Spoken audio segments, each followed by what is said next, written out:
aos Colossenses, no capítulo de número 3, eu quero ler com você, a partir do versículo 1 mesmo. Colossenses, capítulo de número 3, diz assim a partir do versículo 1. Portanto, se vocês foram ressuscitados juntamente com Cristo, busquem as coisas lá do alto, onde Cristo vive, assentado à direita de Deus. Pensem, prestem atenção, primeiro busquem. Segundo, pensem nas coisas lá do alto, e não nas que são aqui da terra, porque vocês morreram, e a vida de vocês está oculta juntamente com Cristo em Deus. Quando Cristo, que é a vida de vocês, se manifestar, então vocês também serão manifestados com Ele, em glória. Versículo 5. Portanto, façam morrer tudo o que pertence à natureza terrena. Então eu tenho que pensar e buscar as coisas do alto, e tenho que fazer morrer as coisas da terra. Imoralidade sexual, impureza, paixões, maus desejos e a avareza, que é a idolatria. Por causa destas coisas é que vem a ira de Deus sobre os filhos da desobediência. Vocês também andaram nessas mesmas coisas no passado, quando viviam nelas. Agora, porém, abandonem igualmente todas essas coisas: ira, indignação, maldade, blasfêmia, linguagem obscena no falar. Não mintam uns aos outros, uma vez que vocês se despiram da velha natureza com as suas práticas e se revestiram da nova natureza, que se renova para o pleno conhecimento segundo a imagem daquele que a criou, ou seja, Deus. Versículo 11. Aqui não pode haver mais grego e judeu, circuncisão e incircuncisão, bárbaro, cita, escravo, livre, mas Cristo é tudo e está em todos. Deixa eu ler o versículo 11 mais uma vez. Diz assim: aqui não pode haver mais grego e judeu, circuncisão e incircuncisão, esquerda e direita, flamenguistas, vascaínos, brancos, negros, índios, ricos e pobres, feios e bonitos, homens e mulheres, bárbaros, cita, escravos livres, mas Cristo é tudo e está em todos. Portanto, olha o portanto aí, já que Cristo é tudo, está em todos, e não há essas divisões, judeus, gregos, portanto, como eleitos de Deus, quem são os eleitos de Deus? Todos aqueles que estavam citados ali em cima, os circuncisos e incircuncisos, os judeus e os gregos. Como eleitos de Deus, santos e amados, revistam-se de profunda compaixão. Algumas versões dizem ternos afetos de misericórdia. Eu gosto dessa versão. De bondade, de humildade, de mansidão, de paciência, suportem-se uns aos outros e perdoem-se mutuamente, caso alguém tenha motivo de queixa contra outra pessoa. Assim como o Senhor perdoou vocês, perdoem também uns aos outros. Acima de tudo isso, porém, esteja o... Vamos lá, junto comigo, versículo 14, desculpe. Acima de tudo isso, porém, esteja o amor. Então, acima de tudo, não é a minha convicção, não é o meu pensamento, não é a minha posição política. Acima de tudo isto, porém, esteja o... Você pode falar mais alto? Acima de tudo isso, esteja o... Amor, que é o vínculo da perfeição. Que a paz de Cristo seja o árbitro no coração de vocês, pois foi para esta paz que vocês foram chamados em um só corpo, e sejam agradecidos. Que a palavra de Cristo habite ricamente em vocês, instruam e aconselhem-se mutuamente em toda a sabedoria, louvando a Deus com salmos, hinos e cânticos espirituais, com gratidão no coração. E tudo o que fizerem, seja em palavra, seja em ação, façam em nome do Senhor Jesus, dando por Ele graças a Deus Pai. Amém? Vamos orar. Pai querido, nessa noite nós estamos aqui reunidos. Vem falar conosco, Deus. Venha falar conosco através da Tua palavra. Que barreiras, que resistências, que enganos caiam por terra pela iluminação da verdade, que é a Tua palavra. E nós possamos sair daqui, como diz a Tua própria palavra também, que nós somos transformados ao vermos a Tua glória, que a Tua glória se manifeste aqui e nós saímos daqui transformados pelo Teu poder, Deus. Que toda barreira e resistência caiam por terra e nós possamos ouvir a Tua palavra, meditar na Tua palavra com total liberdade, para que ela produza o resultado, os frutos que o Senhor desejou no seu coração para nossas vidas nessa noite e na vida de cada pessoa que vai assistir essa mensagem, em nome de Jesus, amém e amém. Aqui, queridos, o apóstolo Paulo estava escrevendo a essa igreja de Colossos, porque desde aquele tempo, o adversário tentou e tem tentado enganar a igreja naquilo que Deus queria para ela. Aquilo que nós vemos hoje de surgirem tantos enganos, tantas mentiras, tantas fake news, como é dito hoje em dia, não pense que isso é novo, não pense que isso começou agora, não. Isso vem desde lá de trás. A primeira fake news começou lá no Jardim do Éden, quando a serpente, ali, Satanás, disse para a mulher, para Eva, pode comer que não vai ter problema nenhum, você certamente não vai morrer. Ali começou a primeira fake news. E desde então, o adversário vem tentando tirar o poder da igreja, afastar a igreja da sua missão com enganos.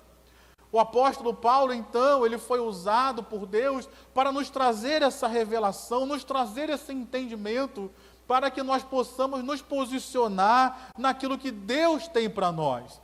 E aqui, então, eu quero trazer uma palavra desde já, quero que você repita comigo assim: Deus tem uma posição correta diante dele para a minha vida. Hoje se fala tanto de posicionamento, e aqui nós vemos o posicionamento da igreja com relação à instrução que o apóstolo Paulo nos deu. A primeira coisa que eu fiz questão de frisar é que a posição que Paulo traz para a igreja é que a igreja deveria buscar as coisas lá do alto. E depois ele diz pensar nas coisas do alto. Eu queria que você meditasse sobre isso, porque buscar é algo externo. Por exemplo, hoje você veio buscar as coisas do alto, você veio a um culto. Mas você já veio a um culto e a sua mente ficou lá fora? Isso já aconteceu com você ou só comigo que acontece isso?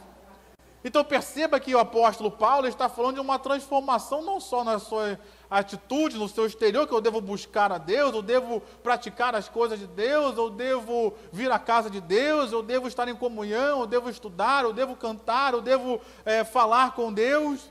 Mas não é só algo externo, mas é uma transformação interior, que vem a mudar a minha forma até de pensar. Então veja como o apóstolo Paulo aqui está nos posicionando diante das verdades que ele estava enfrentando naquele tempo, que queriam enganar a igreja na sua posição. O alvo da igreja, meu irmão, não é essa terra. Eu só ouvi um amém bem baixinho, não sei se é por causa da distância. Mas o alvo da igreja não é essa terra, meu irmão. Nós fomos chamados para ganhar o céu, amém? Então estamos usando de acordos aí, politicagens, para ganhar essa terra. Mas essa terra não é para a gente, meu irmão. Jesus veio exatamente para nos tirar desse mundo. Ele veio exatamente para condenar esse mundo das suas más obras. E quando ele vier, a Bíblia diz que ele vai estabelecer um novo céu e uma nova terra. Então, Deus está posicionando a gente aqui com relação a isso. Eu vivo nessa terra, mas eu não sou dessa terra. Eu vivo nesse mundo, mas eu não sou desse mundo. Eu sou de outro lugar, eu sou do céu. Eu estou com Cristo assentado ao lado de Deus nas regiões celestiais. Então nós precisamos nos posicionar com relação a isso, meu irmão. Existe uma certa ganância sendo ensinada nos púlpitos hoje com relação a esse mundo. E muitos irmãos têm sido contaminados por essa ganância, achando que vão ganhar essa terra. O apóstolo Paulo, na carta aos Coríntios, ele vai dizer que se nós esperarmos em Jesus Cristo somente nessa terra, somos os mais miseráveis dos homens. Eu vivo nessa terra, meu irmão. Eu espero ser abençoado nessa terra, mas eu sei que eu não sou daqui. Eu tenho que entender, me posicionar com relação à minha mentalidade nas coisas do alto, é das coisas de lá que eu tenho que buscar. Amém ou não amém? Amém. Ele nos posiciona no segundo lugar, no versículo 3, dizendo, primeiro ele fala sobre buscar e pensar, depois ele fala no versículo 3 que nós estamos, versículo 3, o que está escrito aí? Versículo 3? Não, o 3, o busquem é fácil, o 3, porque vocês morreram. Eu morri para este mundo. Se eu estou morto para o mundo já não tem mais o que oferecer para mim. Se eu estou morto para o mundo, quando o mundo me vê, ele vê, entre aspas, um cadáver, algo que não é muito atraente, algo que não é muito chamativo, algo que não é muito legal, é algo escandaloso. Imagina você chegar numa festa, alguém te convida para uma festa, você chega lá e chega carregando uma pessoa, alguém olha assim, quem é essa aqui? Não, essa aqui é a minha avózinha que já morreu, mas ela está aqui embalsamada. Imagina as pessoas olhando aquilo ali. Imagina você levar a múmia do faraó, não, essa aqui é a múmia do faraó, ele era importantíssimo, ele foi um grande faraó importante, mas agora ele é uma múmia, quando a gente olha a gente se assusta. Nós estamos mortos, queridos. Se eu estou morto para o mundo, eu não posso esperar a aprovação do mundo. Eu não posso esperar que o mundo se alegre comigo, mas o mundo vai o quê? Se escandalizar com aquilo que a gente faz. Por quê? Porque nós estamos mortos para o mundo. O apóstolo Paulo, ele chega a dizer que ele está crucificado para o mundo. Uma imagem do crucificado é uma imagem escandalosa também. Será que eu estou querendo ter a aprovação do mundo?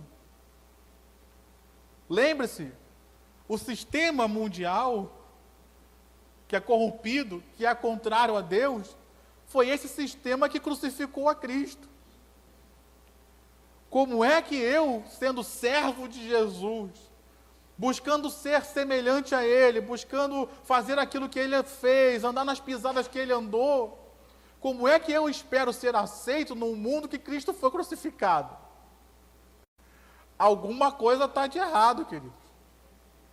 Ou eu não estou andando como Cristo está andou, ou o meu pensamento, a minha ideia está errada, queridos. Nós, como igreja, precisamos acordar, o mundo nunca vai nos aceitar.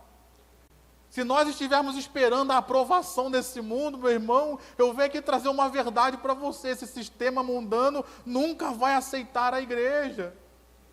Ela não aceitou a Jesus, ela não aceitou os apóstolos que fundaram a igreja, o sistema mundial combateu a igreja desde sempre, e tem combatido e vai continuar combatendo até o final.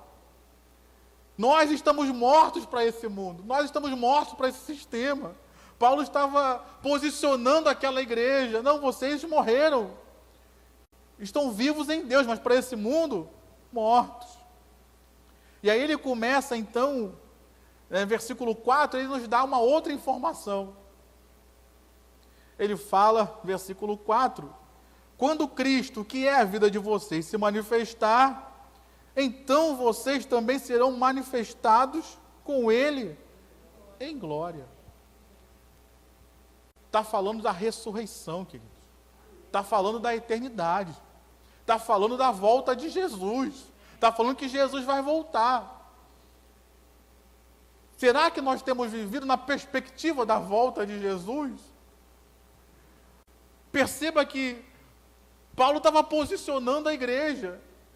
Independente do que estivesse acontecendo naquele tempo, independente de quantos imperadores romanos estivessem surgindo ou não, ele estava dizendo, vivam na perspectiva de que Jesus vai voltar para buscar vocês.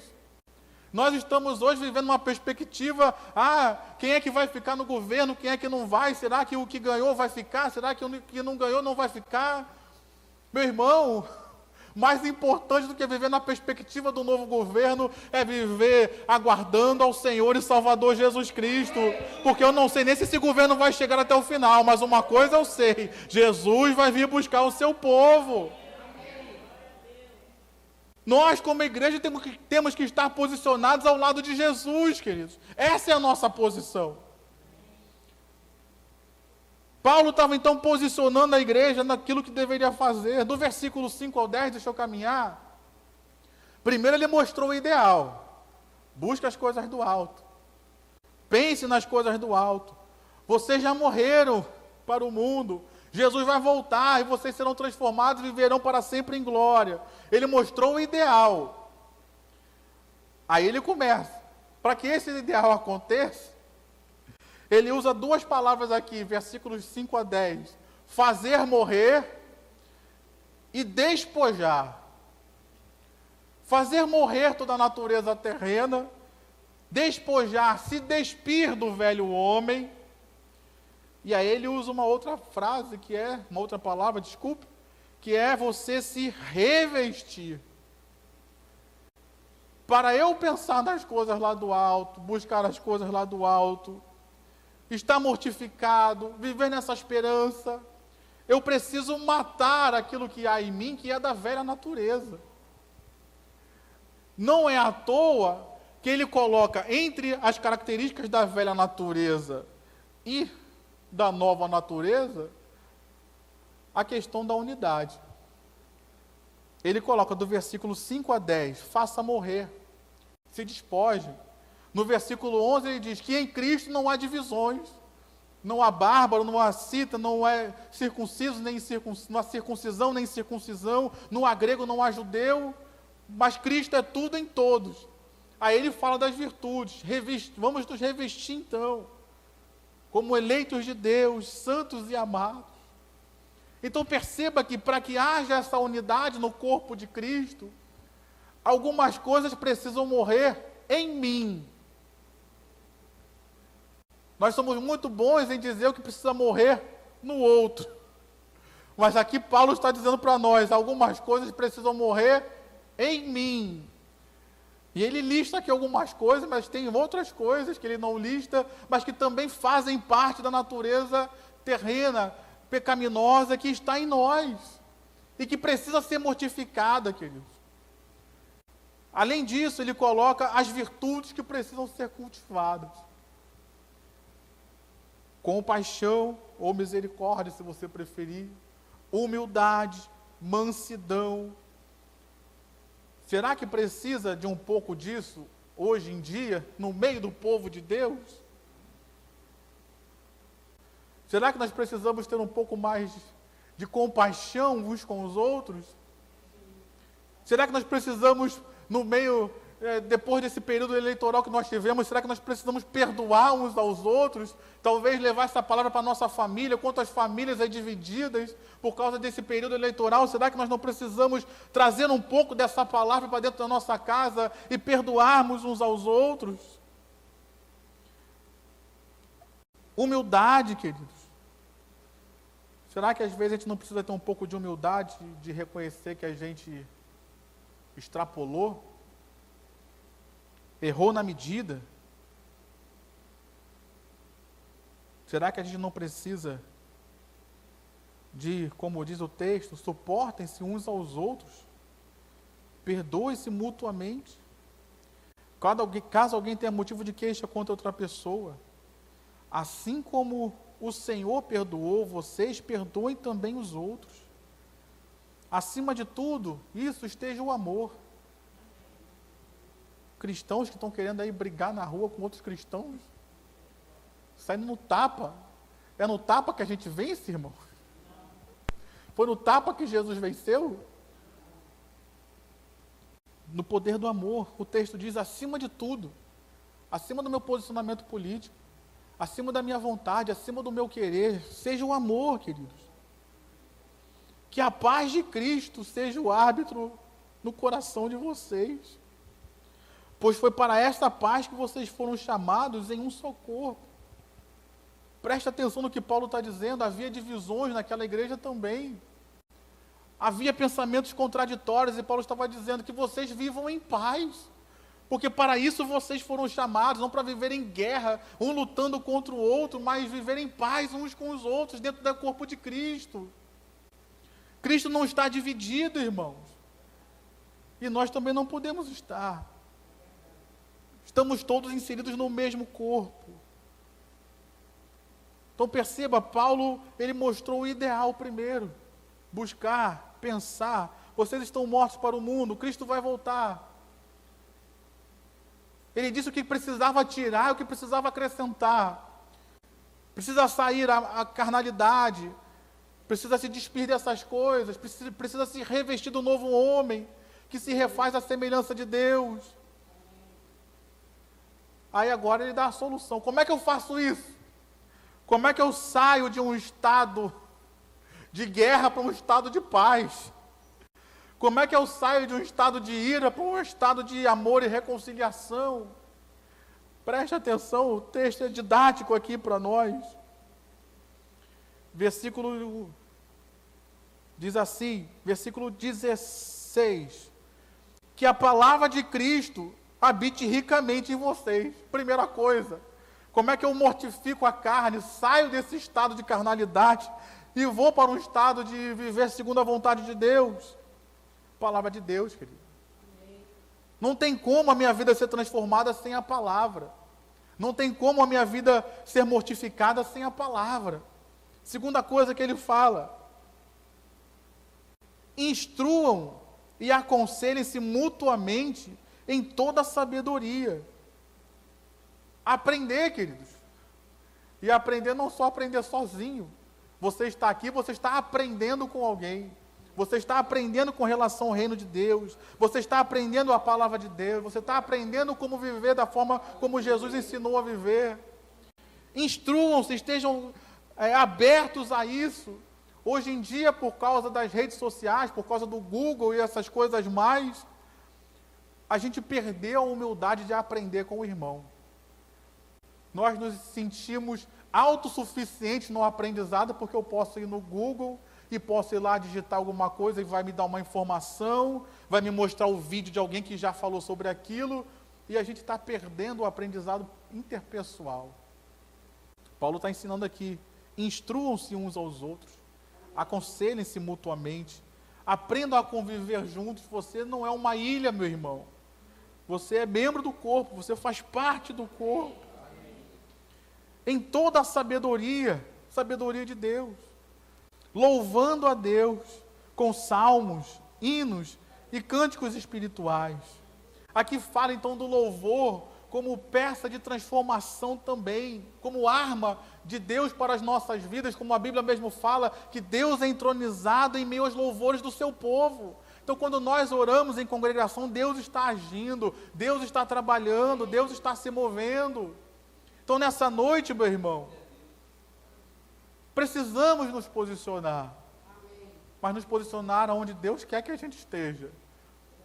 O mundo quer que todo mundo se posicione, todo mundo exige agora um posicionamento dos pastores, todo mundo quer exigir um posicionamento de líderes, todo mundo quer exigir um posicionamento. Eu quero me posicionar conforme a palavra, me posicionar conforme Deus manda, me posicionar onde Deus quer que eu esteja. Não preciso ter uma posição para agradar o mundo, eu tenho que ter uma posição para agradar a Deus. Uma outra coisa que ele fala aqui: gratidão no coração. Gratidão não pode estar só na boca, queridos.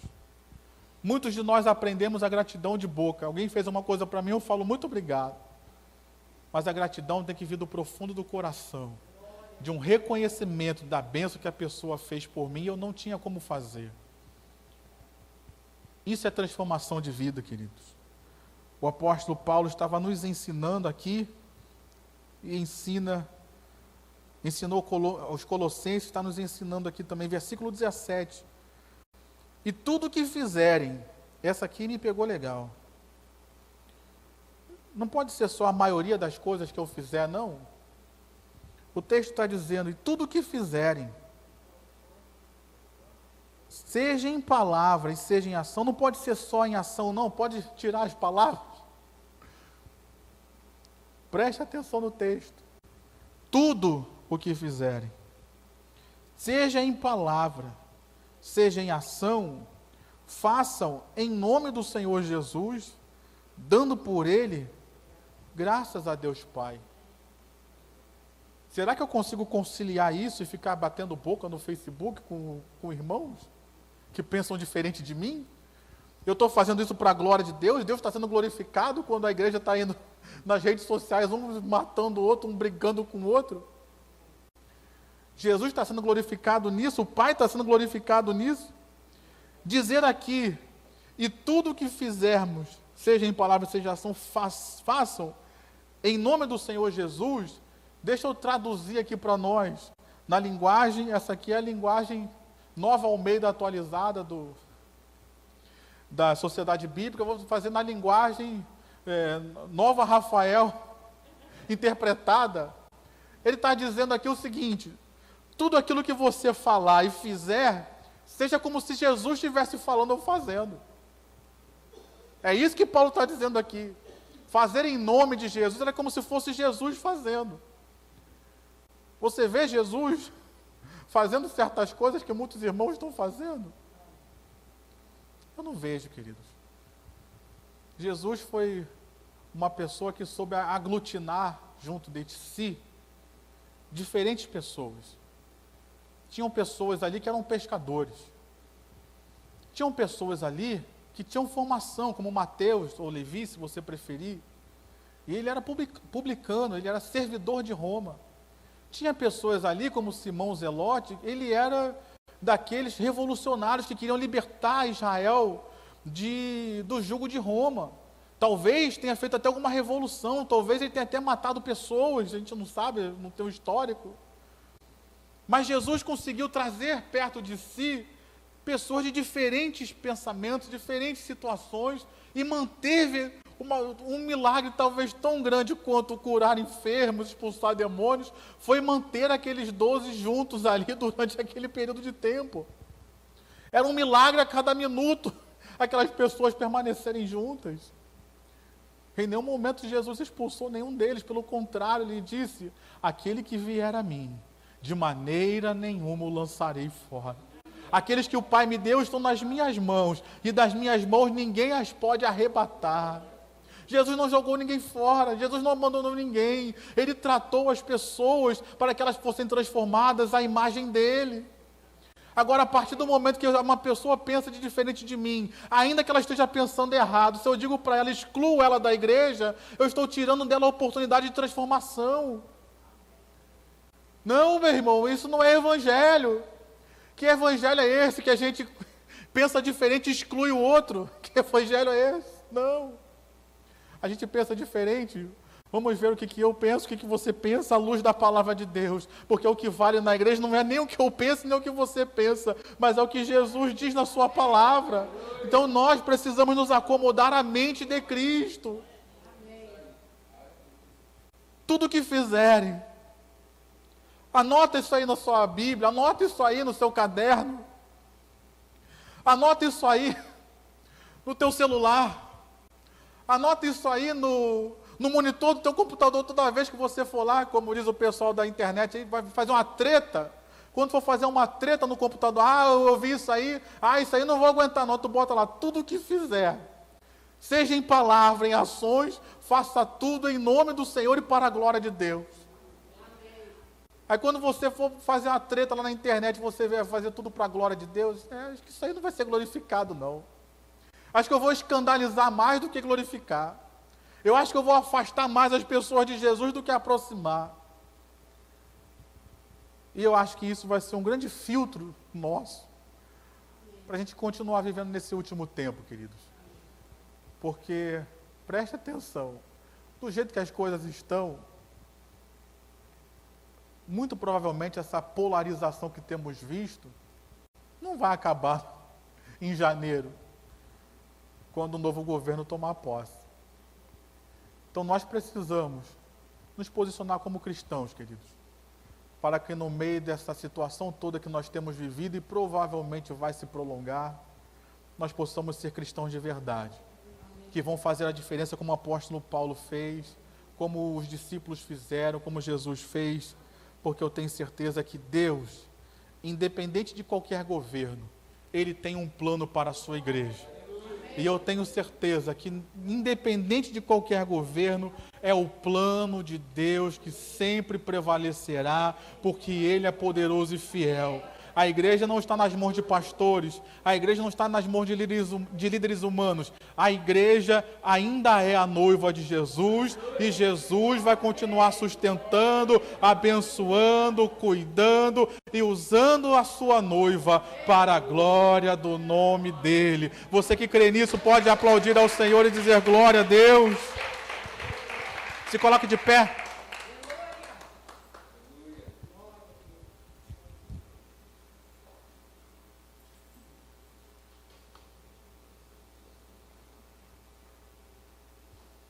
Feche seus olhos, vamos orar.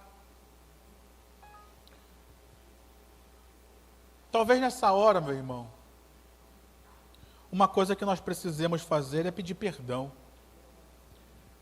E aqui eu queria, em primeiro lugar, que você pedisse perdão por você. Não é hora de você pensar no fulano de tal, que fez coisas erradas. Mas será que eu tenho sido um instrumento de união ou de divisão? Será que eu, como diz o texto que nós lemos, temos agido como em nome do Senhor, para a glória de Deus? Ou será que as minhas ações têm sido em nome do meu partido ou político preferido e para a glória de homens? Pai, no nome de Jesus, eu quero te pedir perdão pelos nossos pecados. Pedir perdão às vezes que nós agimos com ira, nós agimos com partidarismos, nós agimos com desunião, Pai, com críticas, com julgamentos, como nós temos visto aí de ambos os lados, pessoas que se dizem cristãs de ambos os lados, uns chamam o outro de jumento, o outro chama o outro de gado, achando, Pai, que a ofensa vai fazer alguma coisa. A ofensa pode ser arma no mundo, mas a igreja não é lugar disso, Senhor. O lugar da igreja, as armas da nossa milícia, como disse o apóstolo Paulo, não são carnais, mas são poderosas em Deus. As armas da nossa milícia é a verdade, é o amor, como nós lemos aqui, é o perdão, é a compaixão, é a misericórdia, é a humildade. Quando eu chamo o outro de jumento, quando eu chamo o outro de gado, eu estou me colocando numa posição superior. Não, eu sei. Eu sou o superior, eu sou mais, eu sei mais. Não, Senhor, isso não traz cura. Pelo contrário, nós temos visto aí o povo de Deus ferido, o povo de Deus dividido, e isso tem feito de nós estarmos acuados no meio disso tudo. Não, Senhor. A igreja, como vai nos dizer lá em Hebreus, a igreja, como vai nos dizer o próprio apóstolo Pedro, ela tem um pastor, e o pastor é Cristo. Nós não estamos como ovelhas sem pastor, abandonadas, perdidas. Não, temos um pastor. Temos um pastor que cuida de nós. Temos um pastor que tem direção para as nossas vidas. Então, no nome de Jesus, que toda voz contrária, todo lobo que tem vindo para dispersar as ovelhas, que caia por terra na autoridade do nome de Jesus. E que nós, como ovelhas de Cristo, estejamos com nossos ouvidos atentos para seguirmos a direção do pastor. E não estejamos mais distantes, dispersos, perdidos, sem saber para onde ir, não, Senhor. Nós temos o Senhor, nós temos a Tua palavra, que é lâmpada para os nossos pés, que é luz para o nosso caminho. O Senhor foi e nos deixou o Espírito Santo, que nos guiaria a toda a verdade. Então, Pai, que todo esse engano, toda essa confusão no meio do nosso povo, que caia por terra na autoridade do nome de Jesus. Nos ajuda, Pai, a termos compaixão, nos ajuda, Pai, a termos misericórdia, nos ajuda a termos amor, nos ajuda a termos perdão, nos ajuda a termos humildade uns com os outros, nos ajuda a termos mansidão, Pai. Quantos temos visto quando fala dessas situações políticas destemperando aí, Senhor? Nos ajuda, Pai, a no meio desse tempo todo, nós darmos bom testemunho e atrairmos pessoas a Jesus nesse tempo e não afastarmos. Em nome de Jesus, ó Deus, nos ajuda, como diz o texto, a que a palavra de Deus habite em nossos corações. Nos ajuda a cultivar uma vida de louvor, de adoração, de comunhão, uns com os outros, com a Tua palavra, com o Senhor, para que possamos, Deus, ser quem o Senhor quer que nós sejamos, para que nós possamos estar na posição, mas não na posição que o mundo está exigindo de nós. O mundo está exigindo que esteja posicionado do lado de um ou do lado de outro. E Deus está dizendo, não, a posição sua não é do lado nem de um nem de outro. A posição da igreja é do lado do noivo. A igreja é a noiva, a posição da igreja é do lado do noivo. E o noivo é Cristo, não é nenhum nem outro. Nos ajuda, Pai, a no meio dessas pressões todas que temos vivido nesse tempo, nos ajuda a permanecermos posicionados em Cristo, porque é em Cristo que nós teremos a vitória. É em Cristo que nós iremos alegrar o coração do Pai. É em Cristo que nós estaremos no lugar certo para cumprirmos a missão e aguardando até a volta do nosso Senhor Jesus, porque Ele vem. E Ele vem buscar um povo santo, Ele vem buscar um povo eleito, um povo separado, um povo de boas obras, que está esperando Ele, dizendo, Maranata, ora vem, Senhor Jesus. Diga amém, diga graças a Deus, aplauda ao Senhor com o seu melhor.